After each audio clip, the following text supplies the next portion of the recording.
Bercakap kepada media selepas Majlis Prapelancaran 7th Asia Pacific Urban Forum APUF7 di Putrajaya siang tadi, Zuraida memaklumkan perkara itu masih di peringkat perbincangan.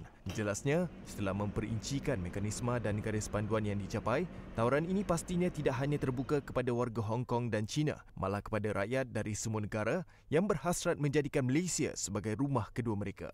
It's impossible.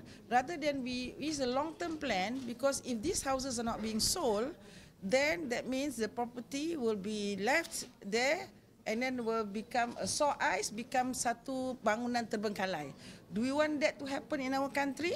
Rumah-rumah yang tidak tinggal, yang terbiar, terbengkalai. It will be a very bad image for the country to have this sort of buildings. Beliau berkata demikian bagi mengulas kritikan sesetengah pihak yang mendakwa kononnya beliau cuba membina hubungan baik dengan pelabur asing selain menimbulkan kegusaran dalam kalangan rakyat tempatan. Mengulas mengenai APUF7, forum yang akan berlangsung selama 3 hari bermula 15 Oktober depan di Pulau Pinang akan disempurnakan Perdana Menteri Tun Dr. Mahathir Mohamad. Ia antaranya bakal menghimpunkan pentadbir bandar, pembuat dasar kerajaan tempatan dan nasional, institusi kewangan serta masyarakat awam yang akan membahaskan penyelesaian inovatif pada cabaran pembangunan bandar paling kritikal di rantau ini. Dalam pada itu, Persatuan Pembeli Rumah Kebangsaan HBA membidas cadangan kerajaan membuka pasaran hartanah tidak terjual berharga lebih RM1 juta kepada pembeli asing.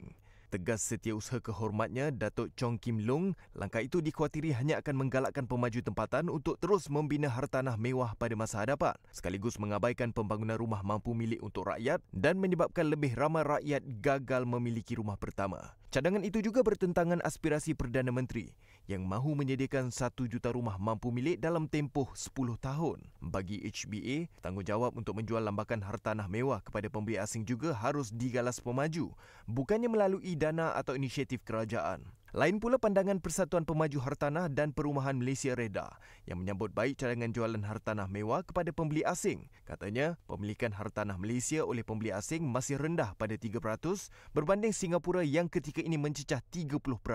REDA juga berkata pembeli tidak harus bimbang kerana warga asing hanya dibenarkan membeli hartanah pada had harga tertentu.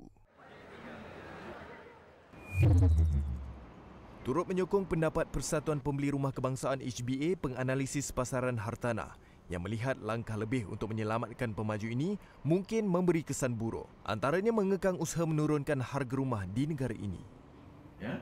So cuma satu je saya nampak kesan buruk daripada langkah ini, iaitu whereby orang cakap developer ataupun pemaju yang melancarkan rumah-rumah mahal ni bakal diselamatkan rather dan mengurangkan harga supaya ramai pembeli orang cakap lokal atau tempatan ni boleh beli. Now mereka dah diselamatkan oleh langkah begini. Sebab mereka now boleh jual harga rumah yang sebenarnya harga mampu tengok bukan mampu beli ni kepada pelabur asing yang mungkin tak faham orang cakap pasaran tempatan, yang tak tahu pun yang benda tu mungkin overvalue.